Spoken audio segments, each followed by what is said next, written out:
Hi guys, Everyday Knife Guy here with another simple SAK overview for you. Today we're looking at a Celador scaled model.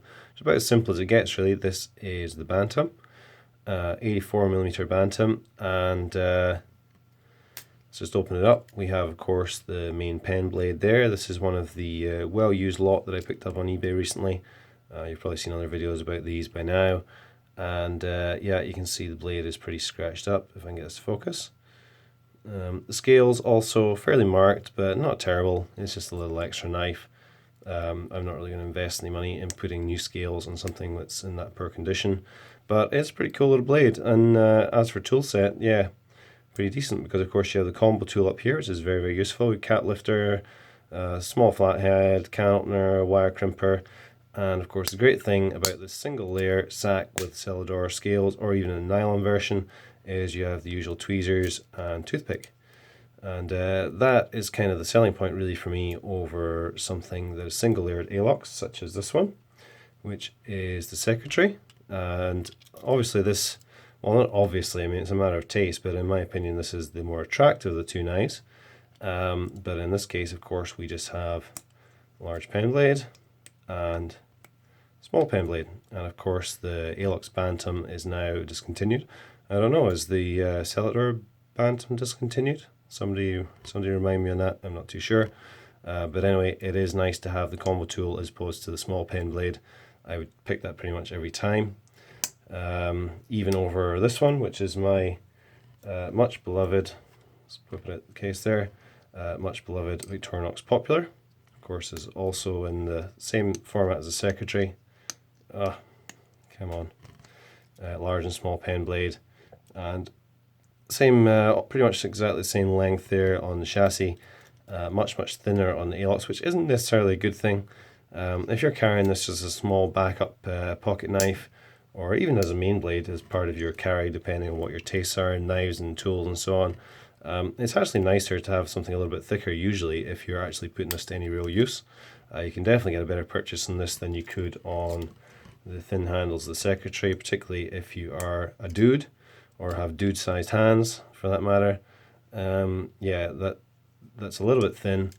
Definitely much more comfortable to hold on to that. You can actually get your thumb on top and rest it there.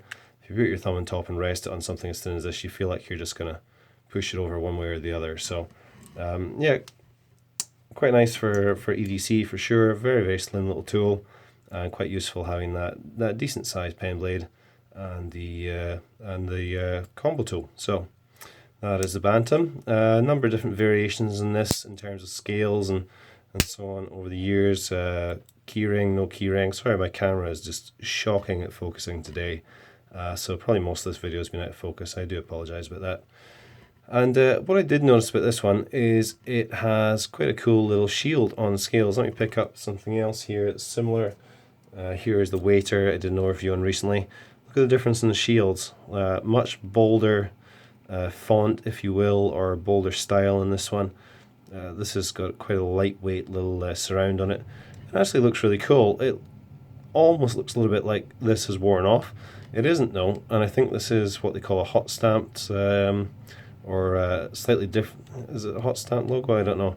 It certainly looks like it's been applied to a different process, and yeah, it's cool. It's cool. It's a little bit different.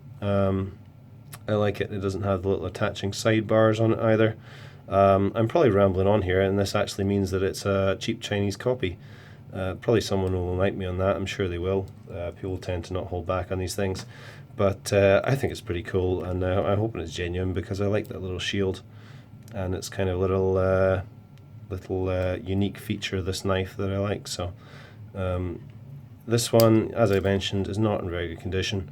But it's certainly good enough to be in the collection and just throw it in a backpack or something like that and keep it around as little extra blades. So that's about all there's to say, guys. I think that is the Victorinox Bantam, which is trying to break my nail right now.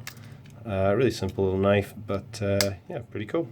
And the ALOX Bantam is something that I'm looking to acquire one of sometime soon. They are discontinued, as I said, but there's still quite a lot of them around on eBay and so on. So probably pick one of those up soon because I like the combination of tools and nice slim little pocket tool. So thanks for watching, guys. I'll be back with more SAK and knife videos soon. Have a great day. Cheers.